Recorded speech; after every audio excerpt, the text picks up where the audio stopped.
There's a gift, there's a light in your heart. All right, here we are in Macon, Georgia, getting ready to begin our walk, commemorating the young gentleman who was murdered here 10 years ago. He was actually murdered on 10/10 in the year 2000. So it's quite auspicious that we would have begun the 13 Moon Walk for Peace 10 years later to the exact date of his untimely death. So we're walking today in Macon to raise awareness about this unresolved murder and to bring some healing to the Macon community that's very, very much needed. So we give thanks to all those who've gathered here in support of this effort. Thank you, community. Our peace walkers from all over the nation gathered here in solidarity.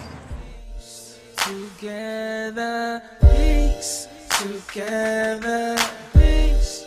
Together, peace. Together. I have people from all over this circuit supporting me. They're black and white, they're Indian and Asian.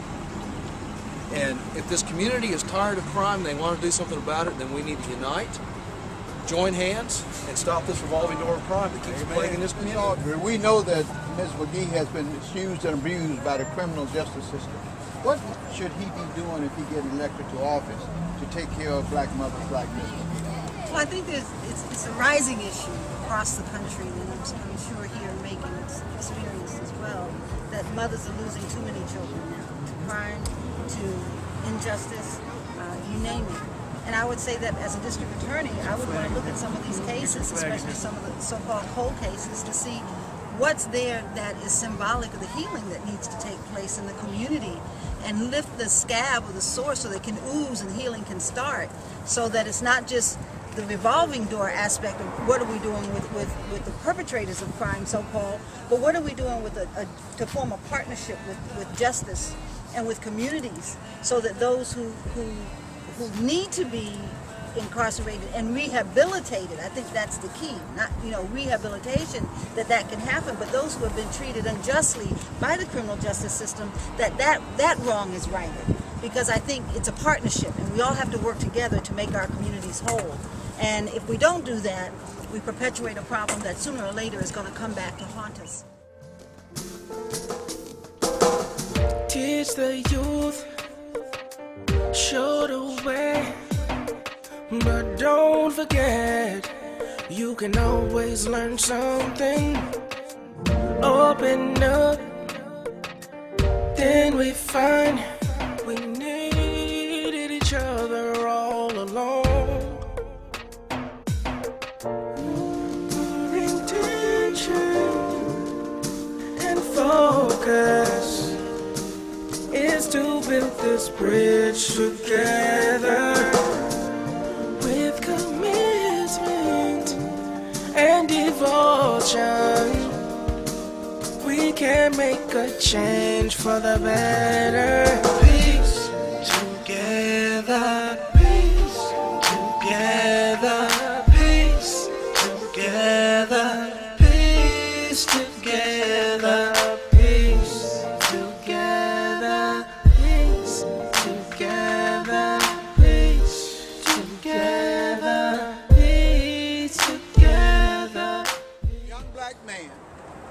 By the name of Johnson, Mrs. McGhee's son, was murdered by somebody in law enforcement down here at this spot.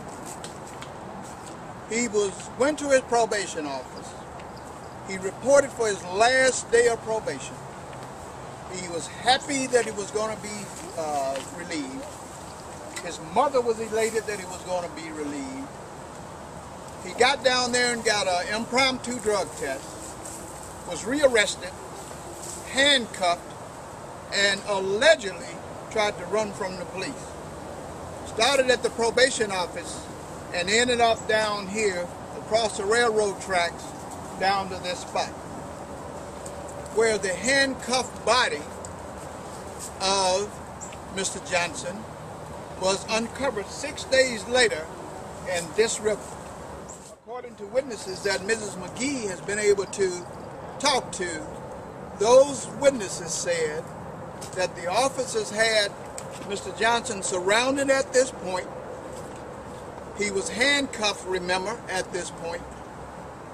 Yet he ended up in this river, and the witnesses said after he was shot. Now, the police department don't speak to this. Mrs. McGhee have tried everything in her power to get some reports, to get some justice, and to get some information on what happened to her son, but to no avail. Corrupt politics feed crime. And there's so much crime going on here in Macon now, and nothing's being done. When does it stop? So I think a change needs to come from the top. You know, I can't bring my son back, but the crimes that have been committed people need to be held accountable for what they've done. And I just refuse to let my son's death go in vain, you know. Our walk began on 10/10/2010. Mr. Johnson was murdered 10/10/2000. We had no idea of that significance or coincidence until we arrived here, in fact, I think just yesterday. So here's a story, and it's not just Mr. Johnson's story, it's not Miss McGhee's story, but it's a story of our communities around the country.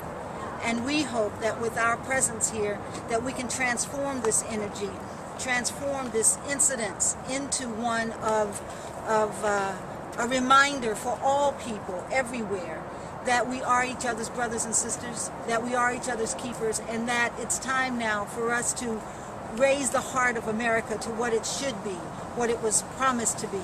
And the only way we can do that is by awakening community by community, that sense of each person to be a better person, to be healed, to be whole, to be happy, and to bring that to our community so that we can transform these incidences, so that we can be a voice for all the Mr. Johnsons across this country as our prisons are being filled and filled to capacity. Millions and millions of young people, men and women, who are trapped in that cycle and the devastating effect it's having on our community.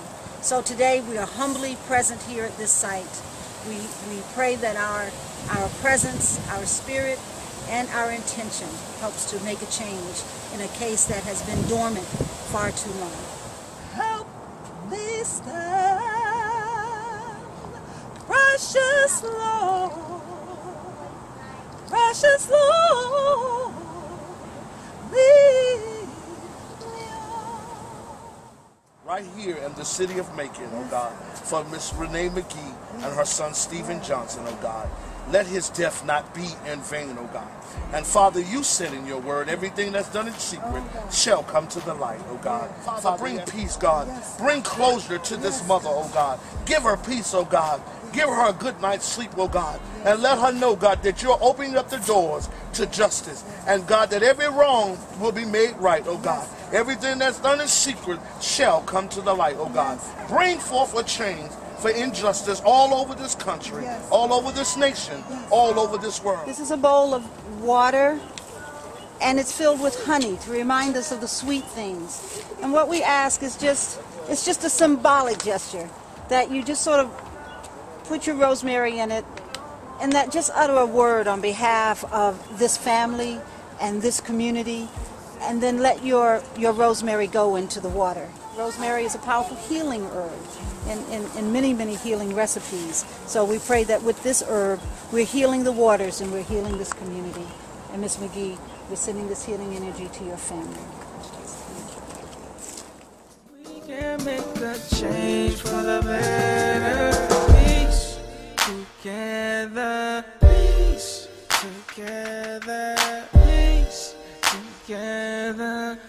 Peace together. Peace together. Peace together. Peace together.